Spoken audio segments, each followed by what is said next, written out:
O relato do cidadão de bem que foi para o umbral.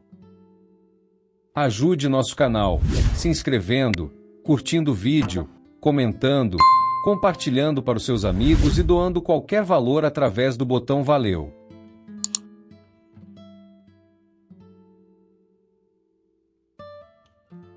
Antônio Duarte sempre foi conhecido na pequena cidade de Santa Felícia como um homem de bem. Seu terno impecável, seu sorriso cortês e sua participação assídua nas missas e eventos comunitários o colocavam como exemplo para muitos. Era comerciante respeitado, patrocinador de festas beneficentes e, não raramente, dava entrevistas para o jornal local falando sobre honestidade, família e fé. Por trás dessa fachada, porém, existia um homem movido por vaidade, orgulho e um senso deturpado de superioridade. Antônio fazia caridade apenas quando havia plateia. Suas doações vinham sempre acompanhadas de discursos para reforçar a própria imagem, e qualquer ajuda que oferecia era calculada para lhe render prestígio social.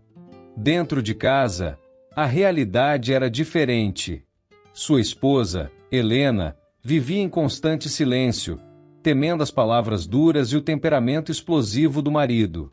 Os filhos, já adultos, mantinham distância, pois sabiam que qualquer aproximação resultava em críticas ou cobranças.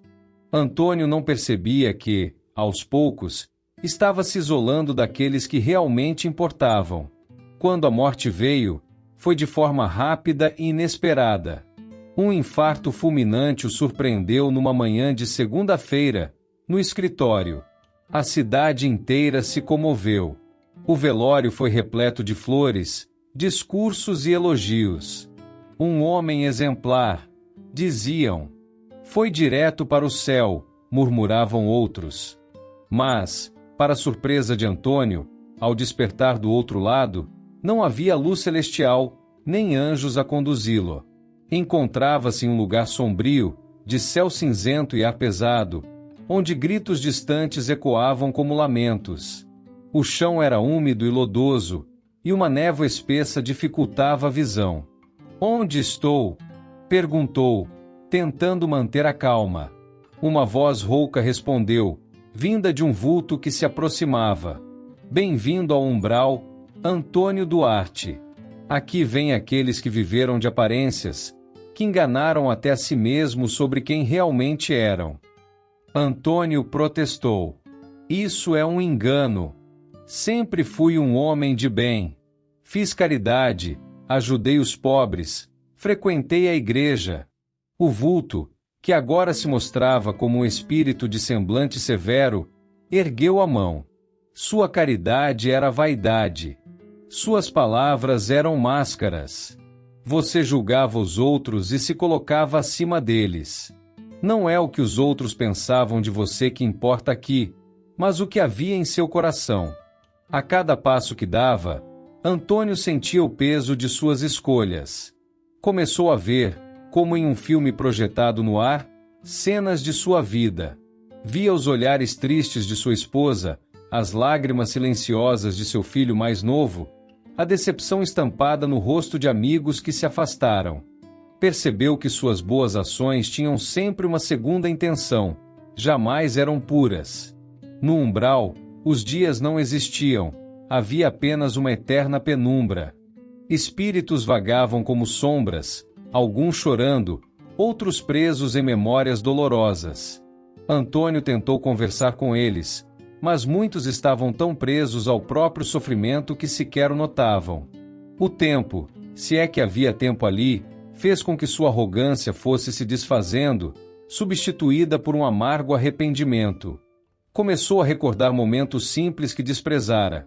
O jantar recusado com a família para atender um cliente, a visita ignorada de um amigo que só queria conversar, o pedido de ajuda de um vizinho que ele julgou não merecedor.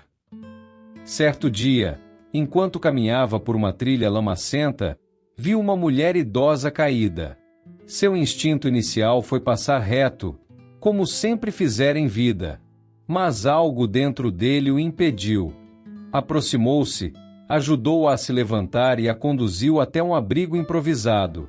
Era a primeira vez, em muito tempo, que ajudava alguém sem esperar nada em troca. A idosa sorriu e, por um momento, seus olhos brilharam como se escondessem algo mais profundo. Antônio, é no servir sem vanglória que se encontra a porta de saída. Continue. A partir daí, passou a auxiliar outros espíritos perdidos, mesmo em meio ao próprio sofrimento. Era difícil. Muitas vezes sentia vontade de desistir, mas lembrava das palavras da velha mulher. Com o tempo, notou que a névoa ao redor se tornava menos densa e o peso sobre seus ombros diminuía. Um dia, enquanto ajudava um jovem espírito a atravessar um rio escuro, uma luz surgiu à frente. Não era intensa nem ofuscante, mas transmitia uma paz que Antônio jamais sentirá. De dentro dela, uma figura se aproximou, um homem simples, de roupas brancas, sorriso sereno e olhar compassivo. Antônio, chegou sua hora de seguir, disse a figura. Você começou a entender que ser de bem não é parecer, mas ser. Não é o que se mostra ao mundo, mas o que se cultiva no silêncio do coração. Tomado por emoção, Antônio chorou como nunca havia chorado. A luz o envolveu e, pela primeira vez desde sua morte, sentiu-se leve. Enquanto a escuridão ficava para trás, pensou nos que havia magoado e prometeu a si mesmo que, quando tivesse a chance, voltaria para reparar o que pudesse. Assim, o cidadão de bem que viveu de aparências começou, enfim, a aprender o verdadeiro significado do bem.